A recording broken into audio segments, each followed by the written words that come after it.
The war. Sitting here at home, nothing to do, so I'll make a couple of videos for YouTube.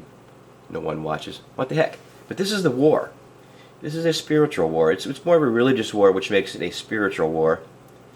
Puts it more in the spiritual realm. And this is Revelation. I've been reading this all day. I've been trying to figure this out. Now I don't watch TV, so I read a lot. I read a few newspapers today. You know, no real big deal. The economy's going to shit, and we all know that. But so I'm reading Revelation. I'm thinking, how can this happen? We have to put a timeline on this. And I think I figured it out. This happens all at once. You know, in Revelation, it's a really confusing sort of. They use a lot of allegories, and it's hard to understand exactly what the hell they're talking about unless you've read the Bible a few times, and I have read it a few times. And so I'm thinking this is sort of relevant here. And I think this happens all at once because, you know, the bottomless pit is opened. This is before even the first guy starts blowing his, you know, the horn, the trumpet, or the catalyst for each event that's going to happen. And all this stuff happens real fast. You know, I think it happens within 1 hour. I think, you know, the bottomless pit is opened. This is at the seance, the conjuring event that's going to happen here, over here in Mesopotamia.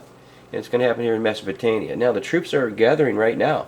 The Chinese, I think, just announced they're going to send some ground troops in. The Japanese want to send ground troops in. Look, you have all these countries here involved already. You know, okay, all these countries here involved already. And Israel's a big player now. We're sending troops to Israel for some giant fucking military fucking exercise. We have armed Saudi Arabia to the fucking teeth. You know, they're bombing just everybody they feel like it. And Kuwait, Arab immigrants, you know, we have just armed everybody to the teeth. And all the armies now are moving in with actual troops on the ground in this Tigris-Euphrates area. Now, why is so important? You're going to tell me there's so much oil here, with oil at the all-time low, that they're going to be interested in that oil, it's anything like that in this area? No, they're not. You think they're interested in ISIS? You think that we don't even know how many troops ISIS actually has. Because now, I guess ISIS can be anywhere, anytime, any place, just like I predicted.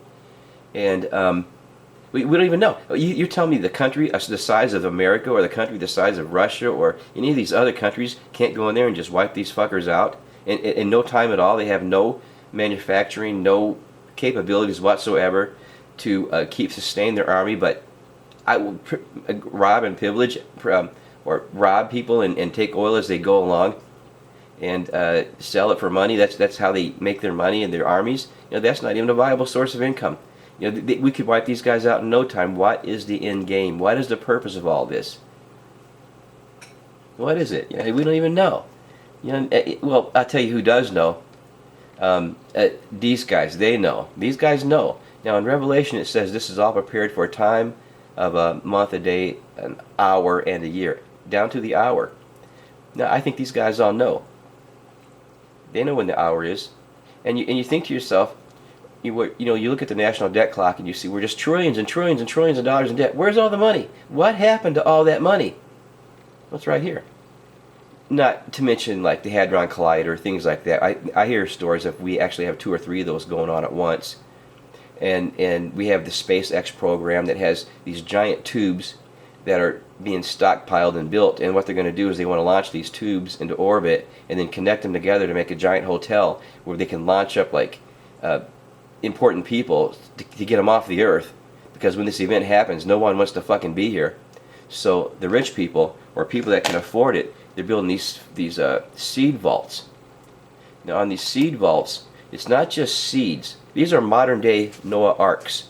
They're also storing the embryos and the seeds and not the seeds, but the eggs and the sperm of the different animals, and they're freezing those also so that they can use those in the future.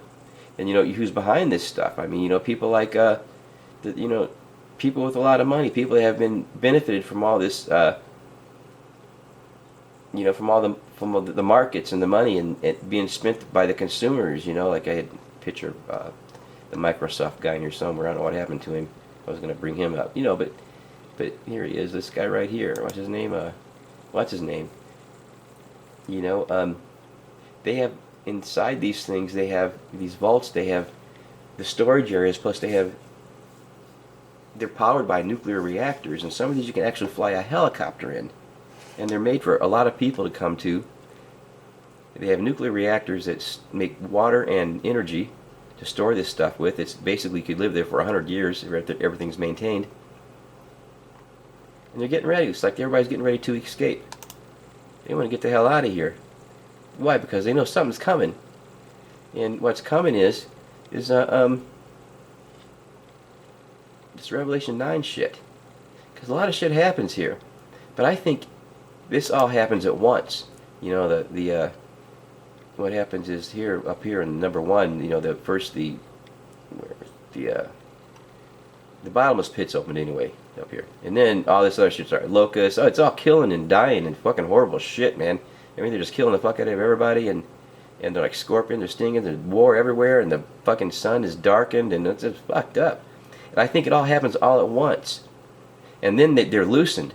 Because this is a big, like I said, this is a big whole seance thing. There's got to be some, you know, this is all orchestrated by Satan himself, and there's got to be sacrifice on a grand scale. He's pissed. He knows there's not much time, and he's got not much time to get this shit together. So he kills a bunch of people. The wars start, nuclear shit. Who the fuck knows?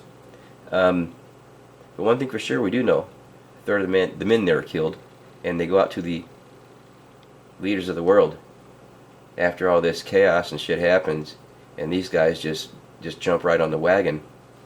Now, and we know it's not just, everything is part of it. We got the heroin problem. It's not just in the United States, it's worldwide, but in the United States it's bad. We have every single fucking city in the United States, even the smaller cities, have areas that you cannot go in if you're white or Asian or even Hispanic or even some black people. They will kill you. They will kill you, and they will rob you, and they will fucking kill you. And every city in the whole United States has these areas. In the meantime, we're shooting up those Bundy guys, right? Look at this. The real criminals are out there with the drugs and the illegal guns, and they're just and they're fucking ruling the streets, and nobody gives a flying fat fuck. Nobody says anything about it. Nobody says anything about the marine animals that are just dying all over the place on the West Coast. Nobody says anything. Nothing. Yeah, I guess you can learn all about. Okay, this is really disturbing too. That Caitlyn Jenner, you know, I read the Huffington Post like daily, and not for a few days, but most of the time on the right side they'll have the ads and they'll have the celebrities. I keep my eyes off that fucking part of it, but for the last few months they've always had that fucking picture of him, Bruce Jenner, as a woman, and it's just fucking disturbing. You know, that's something else. It's just, you can find shit like that in the media, but you can't find anything on the dead animals here in fucking on the West Coast. And that a result, we know what the fucking result of this is. It's from fucking Fukushima, man.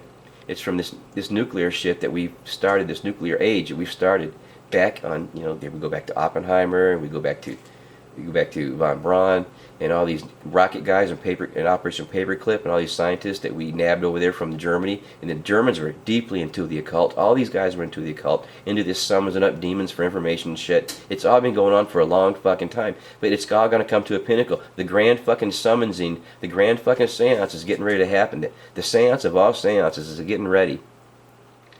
And these guys know it. And they're getting their fucking seed banks ready to get the fuck out in case something goes wrong. One more thing I want to mention. In the Middle East, there's only one nuclear plant. That's this one. This is the one in Israel. I think it's just like south of Jerusalem, sort of a little south of Tel Aviv, maybe. Down towards Eilat, between Eilat and Tel Aviv. And right in this area here. And anyway, Eilat's all the way down here.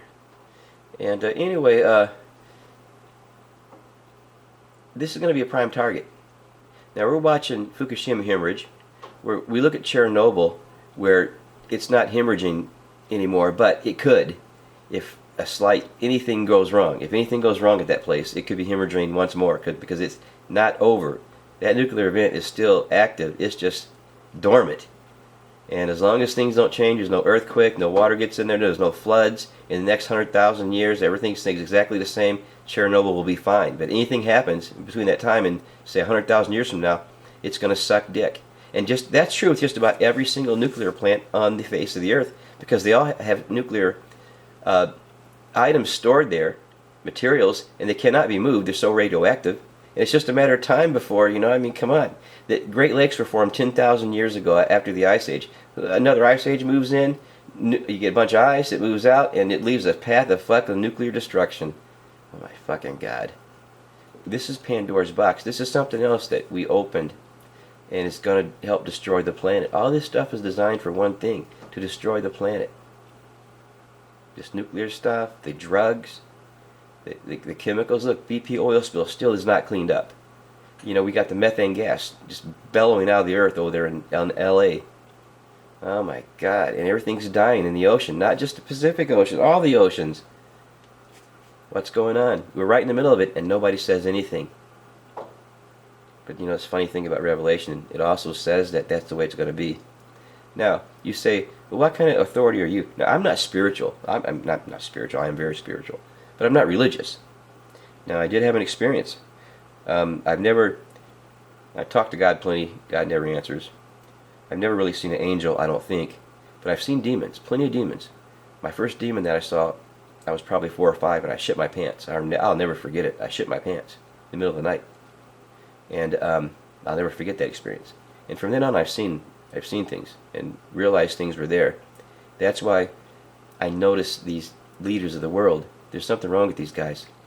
There's something wrong with these guys, and I can see it in their face. Now, when I was in the military, I was in the infantry. We spent a lot of time going out in the woods and the jungles and the deserts, all over. We fucking went everywhere. And in my squad, my platoon, the black guys always wanted me to be point, because they said I had snake eyes. I could see the snakes.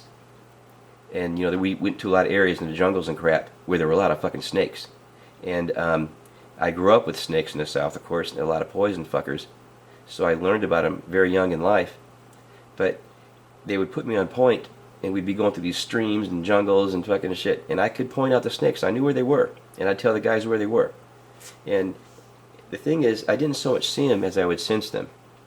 And it's sort of like that when it comes to these demonic dudes. But they can't touch you. They can't touch me, or they can't touch anyone. But it's sort of like that. I just sense them. I know they're there. Like I used to walk through the creeks, and I'd say, look, you guys, there's some water moccasins over there. Or we'd be in the desert or something in California or fucking Washington, Oregon. Hey man, there's rattlesnakes over there, you guys. And how the fuck do you see that? I just sense them. I wouldn't really see them. I'd sense them. How the fuck do you do that? Same thing. Same thing. But if you are confronted by a ghost or a demon, all you have to do is say Yahweh. It's all one word, Yahweh. Yeah, say that. You have no problems.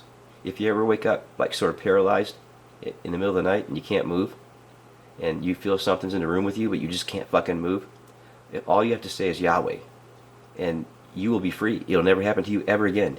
Ever again. And I know people, it's happened to me when I was a lot younger, until I learned the secret. So there's nothing to be afraid of. This is all natural. It's all part of a progression of humanity. Spirituality is just part of it.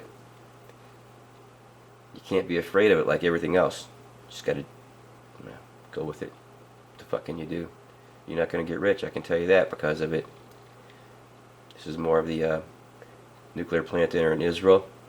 Alright, just my few thoughts of today about the world, what's going on. And I can't believe these FBI guys shot these American cowboys out there in Oregon. Can't believe it. I didn't think it would happen. But, it's setting the stage with everything else. Duck out.